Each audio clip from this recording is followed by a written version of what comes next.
Bismillahirrahmanirrahim. Assalamualaikum warahmatullahi wabarakatuh. Kembali lagi dengan saya Rian Taufik Hidayah, mahasiswa STAI Darut Tauhid Bandung, Prodi Hukum Ekonomi Syariah.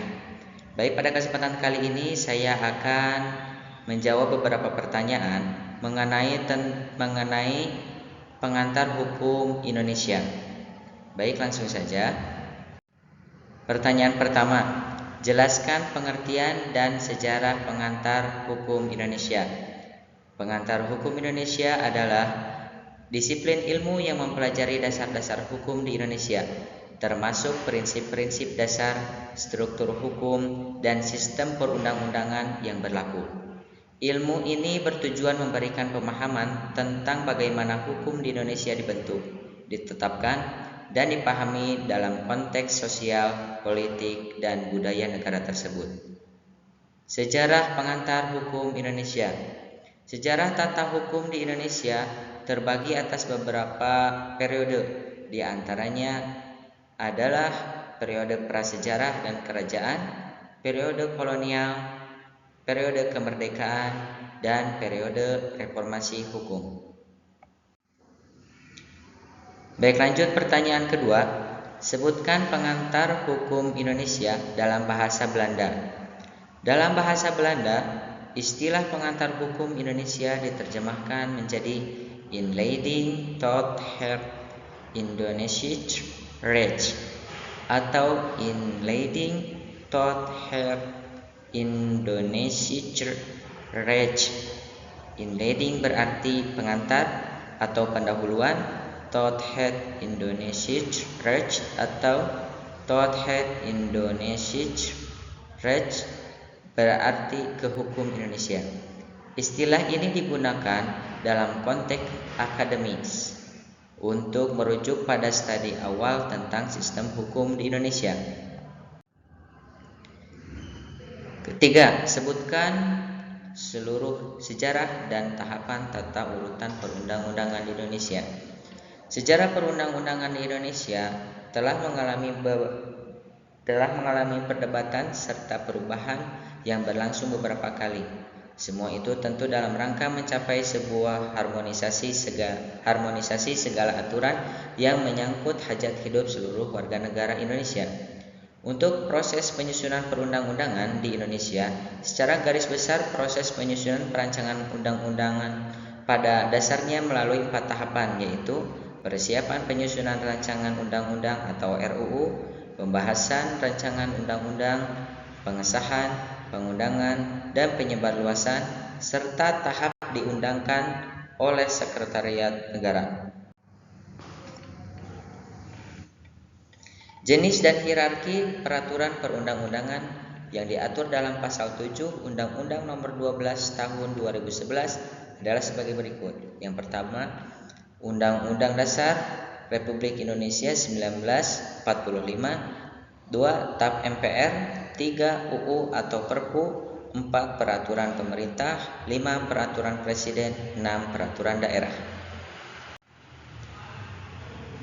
Pertanyaan keempat, sebutkan dan jelaskan pengertian serta uraian materi yang saudara dapatkan serta pahami dari seluruh kelompok yang sudah presentasi. Pengantar hukum Indonesia memberikan gambaran tentang hukum yang pernah dan sedang berlaku di Indonesia. Selain itu juga menguraikan tentang asas-asas dan apa yang menjadi dasar berlakunya hukum yang bersangkutan. Pengantar hukum Indonesia menguraikan dasar-dasar, asas-asas, sejarah hukum yang pernah ada dan sedang berlaku di Indonesia, khususnya hukum tentang pertama, pokok-pokok hukum perdata dan hukum perdata internasional. 2. Pokok-pokok hukum dagang. 3. Pokok-pokok hukum agraria. 4. Hukum ketenagakerjaan dan penempatan tenaga kerja Indonesia di luar negeri. 5. Pokok-pokok hukum pidana. 6. Pokok-pokok hukum internasional. 7. Pokok-pokok hukum pajak. 8. Pokok-pokok hukum tata negara. 9. Pokok-pokok hukum tata usaha negara. 10. Pokok-pokok hukum adat dan hukum Islam. 11. Pokok-pokok hukum acara. Kelima, Sebutkan dan jelaskan sebanyak-banyaknya istilah hukum yang saudara dapatkan selama mengikuti perkuliahan PAI, baik istilah asing atau istilah dalam bahasa Indonesia. Tentunya banyak sekali istilah-istilah yang didapatkan selama melaksanakan perkuliahan PAI, namun saya rangkum beberapa saja. Yang pertama ada abolisi. Abolisi adalah penghapusan terhadap seluruh akibat penjatuhan putusan pengadilan pidana kepada seseorang terpidana, terdakwa yang bersalah melakukan delik. Advokasi. Advokasi adalah tindakan untuk mempermasalahkan suatu hal, ide, atau topik tertentu. Advokat. Advokat adalah orang yang berprofesi memberikan jasa hukum baik di dalam maupun di luar yang memenuhi persyaratan berdasarkan ketentuan Undang-Undang Nomor 18 Tahun 2003 tentang advokat. Adjudikasi atau adjudication, yaitu penyelesaian perkara atau sengketa di pengadilan, pengambilan keputusan. Alibi adalah bukti bahwa tersangka berada di tempat lain pada saat perbuatan hukum terjadi. Arbiter. Arbiter yaitu orang perseorangan yang netral yang ditunjuk untuk memberikan putusan atas persengketaan para pihak. Dasar hukum. Dasar hukum adalah peraturan hukum yang melandasi suatu perbuatan. Selanjutnya ada delik. Delik adalah suatu tindakan melanggar hukum yang telah dilakukan dengan sengaja atau tidak sengaja oleh seseorang yang tindakannya tersebut dapat dipertanggungjawabkan dan oleh undang-undang dapat dinyatakan sebagai suatu perbuatan yang dapat dihukum.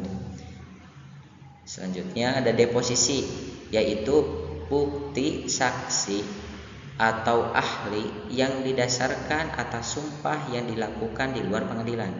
Dan yang terakhir, berkas perkara. Berkas perkara adalah kumpulan formulir dan dokumen baik yang dibuat oleh para pihak maupun oleh pengadilan dalam menyelesaikan suatu perkara. Baik, mungkin itu saja yang bisa saya sampaikan. Kurang lebihnya mohon maaf. Assalamualaikum warahmatullahi wabarakatuh.